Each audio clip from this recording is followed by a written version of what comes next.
ലോക്സഭാ തെരഞ്ഞെടുപ്പ് അടുത്തപ്പോൾ മറ്റു പാർട്ടിയിലെ നേതാക്കളെ ചാക്കിട്ട് പിടിക്കാനുള്ള ഒരുക്കത്തിലാണ് ബി.ജെ.പി.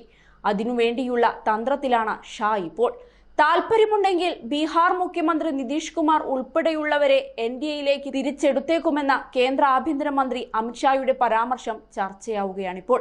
അടുത്തിടെ ഒരു പ്രാദേശിക ദിനപത്രത്തോടായിരുന്നു അമിത്ഷായുടെ പ്രതികരണം. ഇതോടെ സംസ്ഥാനത്തെ സഖ്യ സർക്കാരിന്റെ ഭാവിയെക്കുറിച്ചും ചോദ്യങ്ങൾ ഉയരുകയാണ്.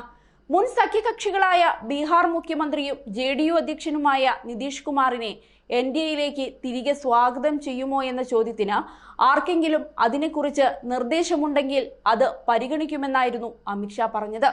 2 വർഷം മുൻപ് ബി.ജെ.പി. സഖ്യം ഉപേക്ഷിച്ച നിതീഷ് കുമാറിനു വേണ്ടിയുള്ള വാതിലുകൾ അടഞ്ഞിട്ടില്ലെന്ന സൂചനയായിരുന്നു അമിത്ഷായുടെ പരാമർശം.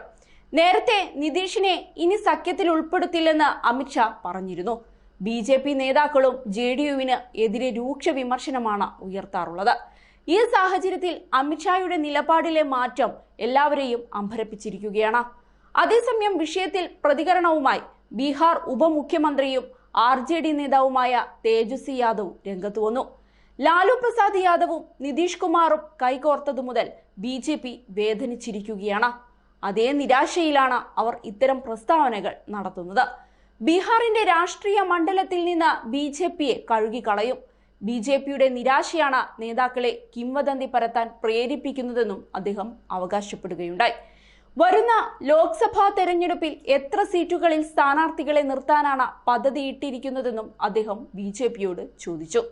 ബീഹാറിൽ ആകെ 40 ലോക്സഭാ സീറ്റുകളാണുള്ളത്.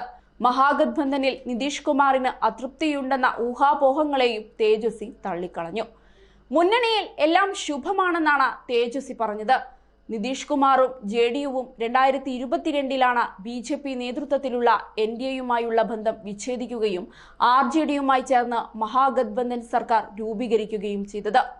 നിതീഷ് കുമാറിന്റെ പ്രവർത്തന ശൈലി സൂക്ഷ്മമായി വിലയിരുത്തിയാൽ ഒരു കാര്യം വ്യക്തമാണ്.